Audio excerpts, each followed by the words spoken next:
Hello, welcome back to EPG. I'm, of course, Greg, your host.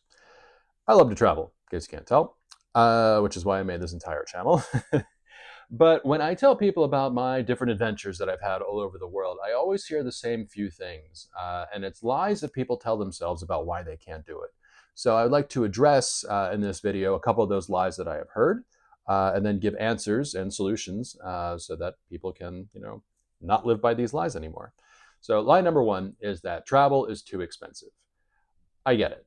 When you think about staying in five-star hotels and staying first or flying first class and being, just enjoying all the fancy food and stuff, yeah, that money can add up. But when you travel smartly, intelligently, you can save a whole lot of money. And one of the things that I did before I left on my grand voyage was I sold a lot of things that I didn't need. So I made about $1,000 selling things in garage sales and on eBay, a little bit of Amazon, like books and stuff. And so I was able to rack up a lot of money doing that. They say that in any house or apartment, there's at least $1,000 of consumer goods, books, video games, videos, different knickknacks that people might want to buy. That's a quick way to get a lot of money. Also, with other videos that I mentioned in this channel, there are cheap ways to travel that don't necessarily mean flying somewhere. One of the things, too, also is depending on where you want to stay. For example, when I was traveling, I realized that in order to maximize my dollar or euro or yen, I needed to figure out the most economical places to stay because I realized besides the actual transportation, it was where I would be laying my head that night that would also end up racking up those expenses. So I decided to opt to stay in hostels, which is something that, especially if you're looking to travel long term, that is something I highly suggest you do in order to save. I would say that I probably added an additional 9 months of travel on top of that because I stayed in hostels.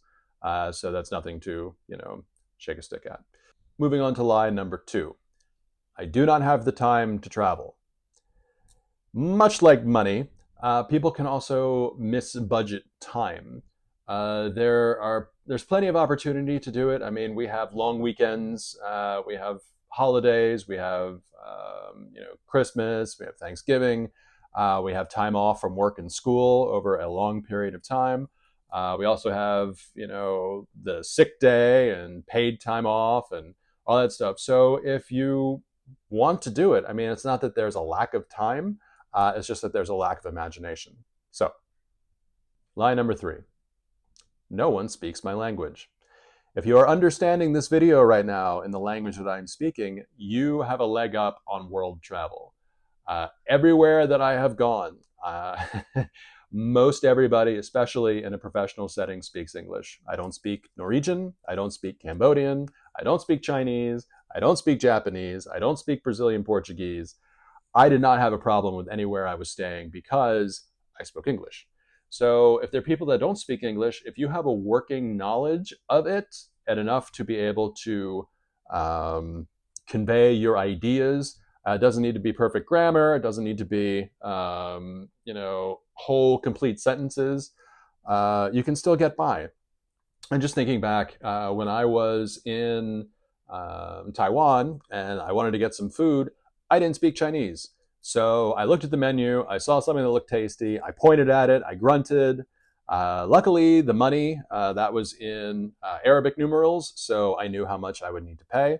If not, you can just kind of hold out some money and then somebody will make sure to take the correct change, but be careful with that. But yeah, so yeah, people, especially when they can tell that you're a traveler, they mostly, I would say that most people are good and kind and they're not going to take advantage. But yeah, so lie number four. The world is a dangerous place. Now, I have lived in New Orleans for I would say, majority of my life now. And I always tell people who come to visit, because it's an incredibly dangerous city, and it's that you won't run into trouble unless you go out looking for it or you let it find you. And that has served me very well internationally. Staying out late in dodgy neighborhoods, not really a good idea. Traveling with people who you don't really know, getting into cars with strangers, just going out and looking for recreational pharmaceuticals in certain countries, not a good idea. Usually, if everything's on the up and up, you'll be fine no matter where you are. Nobody is looking to go and hurt you for no reason in particular, unless it presents an opportunity. For lady travelers, one of the things that I suggest, especially with staying in hostels, is if you'd like to explore areas, is that you make friends and you go in a group. When I was in Vietnam, there were this group in my hostel, and we decided that we're all going to go out together, hang out. We all got food and we got drinks, and we were all together, and we were all responsible and accountable to each other. And we'd always check in, just like, oh, you're going to go over here. Okay, we'll go here. You're going to go back home. Okay, why don't you, if you want to go back home, you go with this person and you go. So that's really how you avoid any type of possible travel danger.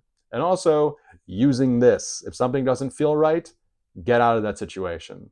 And last but not least, line number 5, I need everything planned out perfectly. There's an old saying where if you want to hear God laugh, tell him your plans. So I had no inkling to go down to Tierra del Fuego or Patagonia. But because I was stuck in civil unrest in Santiago, Chile, I knew I needed to get out. I never planned to go down there, but it turned out to be a fantastic experience. And I got to march with the penguins. I got to see places that I never thought I would get to see. I got to go through, I took a bus from Punta Arenas over to Ushuaia. So traveling over water, traveling through some really awesome terrain. Yeah, I never planned that. So, and the thing is too, that also whenever I get somewhere, I try not to have a plan, and I try to let things kind of coalesce and just let Kismet or fate just come together and to give me an awesome time. And it has never failed me. So yeah, those are the 5 lies that people tell each other so that they don't travel. That's another thing too. Whenever you say you can't do something, that turns your brain off. But whenever you ask yourself how, that turns your brain back on.